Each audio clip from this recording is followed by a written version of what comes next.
Subscribe பட்டனை அமுக்குங்க, bell பட்டனை அமுக்குங்க. வாழ்க வளமுடன். இப்படிக்கு பாட்டி வைத்தியம். உங்க பாட்டி பேசுறேன். இன்னைக்கு நான் சன்னா பிரியாணி செஞ்சு காட்ட போறேன்ப்பா. இந்த பாருங்க, சன்னாவை நல்லா, சன்னானா கொண்டக்கடலைப்பா, கருப்பு கடலை, மூக்கல்லைன்னு சொல்லுவாங்க. இதை நல்லா நைட்டு ஊற வச்சு, நைட்டு நான் 6 மணிக்கெல்லாம் ஊற வச்சுட்டேன். இப்போ காலையில் இப்போ 11 மணி ஆயிடுச்சு. இதில் பிரியாணி செஞ்சு காட்ட போறேன்ப்பா. இந்த உலக்கில் 1.5 உலக்கு இந்த பாசுமதி அரிசி போட்டு கழுவி இப்போ 1/2 மணி நேரம் ஊற வச்சிருக்கேப்பா. இந்த உலக்கில் இதில் 1/2 உலக்கு இந்த கொண்டக்கடலை எடுத்து ஊற வச்சு, நைட்டு ஊற வச்சு இப்போ காலையில் வச்சிருக்கேப்பா. இது காஞ்ச மிளகா, ஒரு 16 மிளகா 17 மிளகா இருக்கும், எடுத்து நல்லா தண்ணியில் ஊற வச்சு வச்சிருக்கேப்பா. இது பெரிய வெங்காயம், இவ்வளோ வேண்டிய வெங்காயம் ஒன்று, ஒரு 100 சின்ன வெங்காயம் வச்சுருக்கேன். பூண்டு 10-20 பூண்டு பல், இஞ்சி இவ்வளோ வச்சுருக்கேப்பா. இஞ்சி, தக்காளி இவ்வளோ வேண்டிய தக்காளி, ஒரு 6 தக்காளி நறுக்கி வச்சுருக்கேன். இது லெமன், எவ்வளோ தேவையோ புளிப்பு தேவையோ பார்த்து நான் ஊற்றிக்கிடுவேன்ப்பா. சின்ன லெமனாக இருக்கிறனா நான் 2 வச்சுருக்கேன்ப்பா. பெரிய லெமனாக இருந்தால் 1 கூட போதும். சின்ன லெமனாக இருக்குது. இது தனியா, மல்லின்னு சொல்லுவாங்கல்ல, மல்லி விதை, அது ஒரு 10 கிராம் அளவுக்கு எடுத்து வச்சிருக்கிறேன். இது புதினா தாளிக்கிறதுக்கு.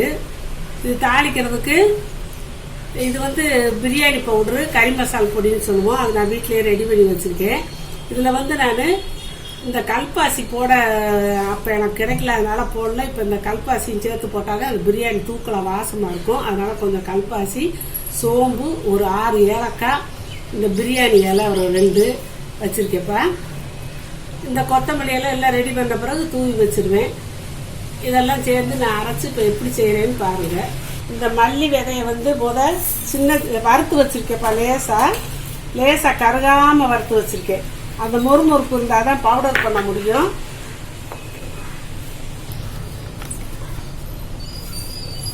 இப்போ இதை பவுடராக அரைச்சாச்சுப்பா. அப்படியே நம்ம தண்ணி ஊற்றி அரைச்சோம்னா சரியாக வராது. பவுடராக அரைச்சிக்கிட்டு அப்புறம் நம்ம போடணும். இப்போ இந்த காஞ்ச மிளகாய் இதெல்லாம் நான் அரைச்சிப்பா கொஞ்சம் எடுத்து வச்சுக்குவேன். இந்த மசாலாவே கொஞ்சம் எடுத்து வச்சுக்கிடுவேன். பிரியாணிக்கு கத்திரிக்காய் செய்வோம்ல, அதுக்கு நான் இந்த மசாலாவை போட்டுக்கிடுவேன். அதனால தான் நான் மிளகா வத்தை எல்லாம் கூட தான் போட்டிருக்கேன். ஒரு 6-7 மிளகா வத்தை கூட போட்டிருக்கேன்ப்பா. அதுக்காக இப்போ இந்த இஞ்சியை போட்டாச்சு, பூண்டை போட்டாச்சு.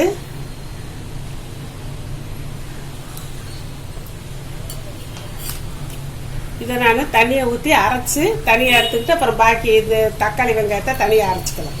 கொஞ்சம் தண்ணி ஊற்றிக்கலாம்ப்பா. ஊற்றிட்டு இப்போ நான் அரைச்சி காட்டுறேன். இப்போ காஞ்ச மிளகா, மல்லி, இஞ்சி, பூண்டு அரைச்சாச்சுப்பா. இது இப்படியே இருக்கட்டும். நம்ம தக்காளி வெங்காயத்தை அரைச்சிக்கலாம். இந்த அரைச்சிட்டேன். இப்படி அந்த பெரிய வெங்காயம், சின்ன வெங்காயம், இந்த மசாலால நான் கத்திரிக்காய்க்கு கொஞ்சம் எடுத்து வச்சுக்கிடுவேன். அதுக்கு தான் கொஞ்சம் கொஞ்சம் கூடையே போட்டிருக்கேப்ப. தக்காளி வெங்காயத்தை அரைச்சிட்டு காட்டுறப்ப. தக்காளி வெங்காயத்தை அரைச்சாச்சு. இப்போ நல்லெண்ணெய் 100 மில்லி அளவு எடுத்து வச்சிருக்கேப்பா. அதை ஊற்றிட்டேன். இந்த சோம்பு, கல்பாசி, ஏலக்காயை போடுறப்ப பொரிஞ்சிச்சு. இந்த கறி மசாலா பொடி, பிரியாணி பொடியை போட்டேன். இப்போ புதினா ஒரு கை,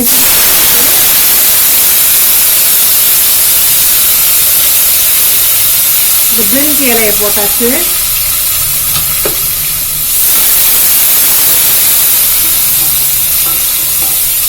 போறப்ப அந்த கத்திரிக்காய்க்கு தேவையான இந்த மிளகா, இஞ்சி, பூண்டு இதெல்லாம் அரைச்சதை நான் எடுத்து வச்சுக்கிட்டேன். மல்லி எல்லாம் அரைச்சது. இதே இந்த தக்காளி வெங்காயம் அரைச்சதையும் எடுத்து வச்சுக்கிட்டேன். நம்மளுக்கு ஒரே வேலையா முடிஞ்சிடும். இது அரைச்சதை எடுத்து வச்சுக்கிட்டேன். இது கத்திரிக்காய் செய்யறதுக்கு நான் எடுத்து வச்சிருக்கேன். இந்த அரைச்சதெல்லாம் இதுல போட்டு நல்லா சுருள வதக்கணும்ப்பா. இந்த மிளகா, மல்லி, இஞ்சி, பூண்டு அரைச்சதை போட்டுறேன்.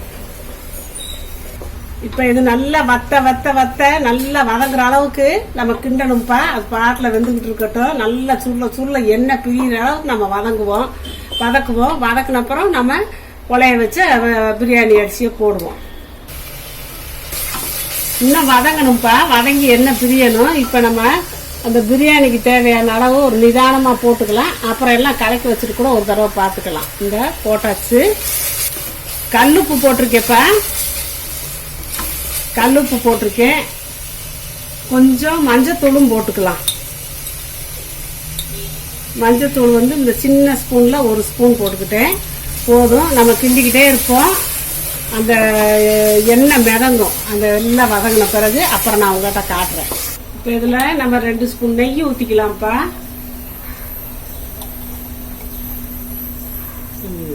ஊற்றியாச்சு. ஊற்றி பிரியணும்ப்பா. பிரியிற வரைக்கும் நம்ம கிண்டிக்கிட்டே இருப்போம். இப்போ நல்லா ஒட்டாமல் பாருங்கப்பா, எண்ணெய் பிரிஞ்சு ஒட்டாமல் வந்துருச்சு. இப்போ நம்ம அதுக்கு தேவையான அளவு தண்ணி ஊற்றலாம். போட்டேன், கூமாச்சியாக போட்டேன்.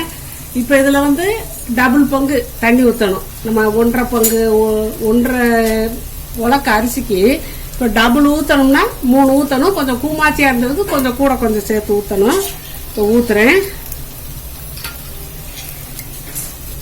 1 2 3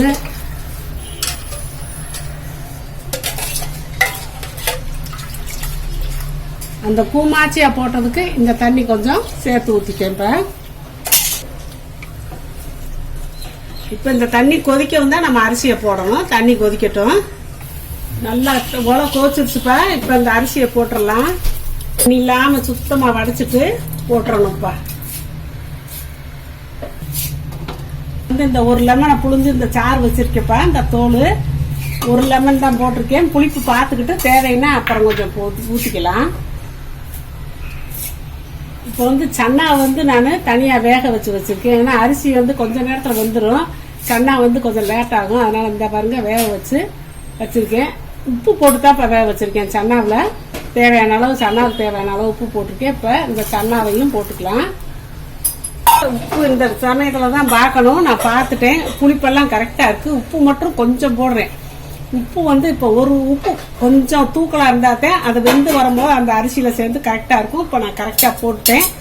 நக்கி பார்க்கணும். நீங்கள் சாதாரணமாக இருக்கிற காட்டில் கொஞ்சம் உப்பு தூக்கலாக இருந்துச்சுன்னா அரிசி வேகும் போது சரியாக வரும். இப்போ வந்து கரெக்டாக இருக்குப்பா. நான் மூடி வைக்க போகிறேன். மூடி வச்சாச்சுப்பா. ஆவி வரம் வெயிட் போட்டு ஒரு 5 நிமிஷம் கழிச்சு ஆவி வரம் வெயிட் போட்டு சிம்மில் வச்சிருவேன். சிம்மில் வச்சுட்டு 5 நிமிஷம் கழிச்சு இறக்குவேன். அப்படி இல்லைன்னா ஒரே ஒரு விசில் வரவும் அமர்த்திக்கலாம். நான் வந்து ஒரு விசில் வரம் ஆவி வரம் வெயிட் போடுவேன். ஒரே ஒரு விசில் வரவும் அமர்த்துவேன். இந்த பாவி குபு குபுன்னு வந்துருச்சுப்பா. வெயிட் வச்சு கையிலே தான் வச்சிருக்கேன். ஒரே ஒரு விசில் வரவும் ஆஃப் பண்ணிடணும். இப்போ கேஸ் எல்லாம் அடங்கிடுச்சுப்பா. திறந்துக்காது. ஒரு கொத்தமல்லி இலைய நம்ம அப்படியே மேலாக தூவி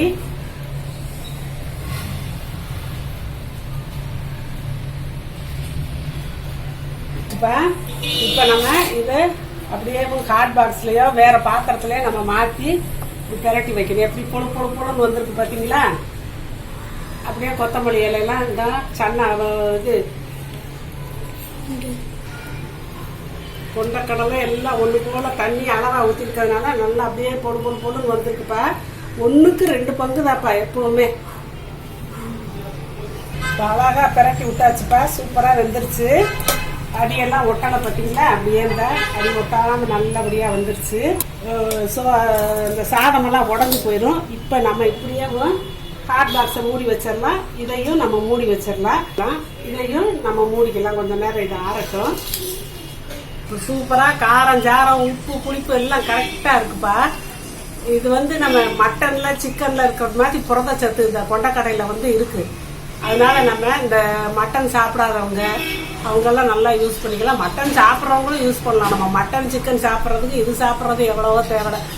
நேற்று கூட ஏதோ இதில் பார்த்தேன், வாட்ஸ்அப்பில் பார்த்தேன்ப்பா. செத்த கோழிகளை கொண்டு வந்து இந்த கோழிகளோட சேர்த்து கலந்து விற்கிறாங்களாம். திருமங்கலத்தில் அந்த விருதுநகர் பக்கத்தில் இருக்க திருமங்கலத்தில், மதுரை பக்கத்தில் இருக்க திருமங்கலத்தில் கொட்டி அந்த மாநகராட்சி முன்னால் போட்டு அதை இது பண்ணிக்கிட்டு இருந்தாங்க. அது எத்தனையோ கிலோவாம். இப்படி கோழிக்கறி இப்படியெல்லாம் கலந்து கொடுக்கறதுக்கு நம்ம நிம்மதியாக அப்படி செஞ்சுக்கலாம். நம்ம கண்பட கோழி வாங்கி நம்ம நறுக்கி செஞ்சால் நல்லாயிருக்கும். நம்ம கண்பட ஆடு வெட்டுறாங்கல்ல, கண்ணார பார்த்து வாங்கி செயல்படுறது ரொம்ப நல்லதுப்பா.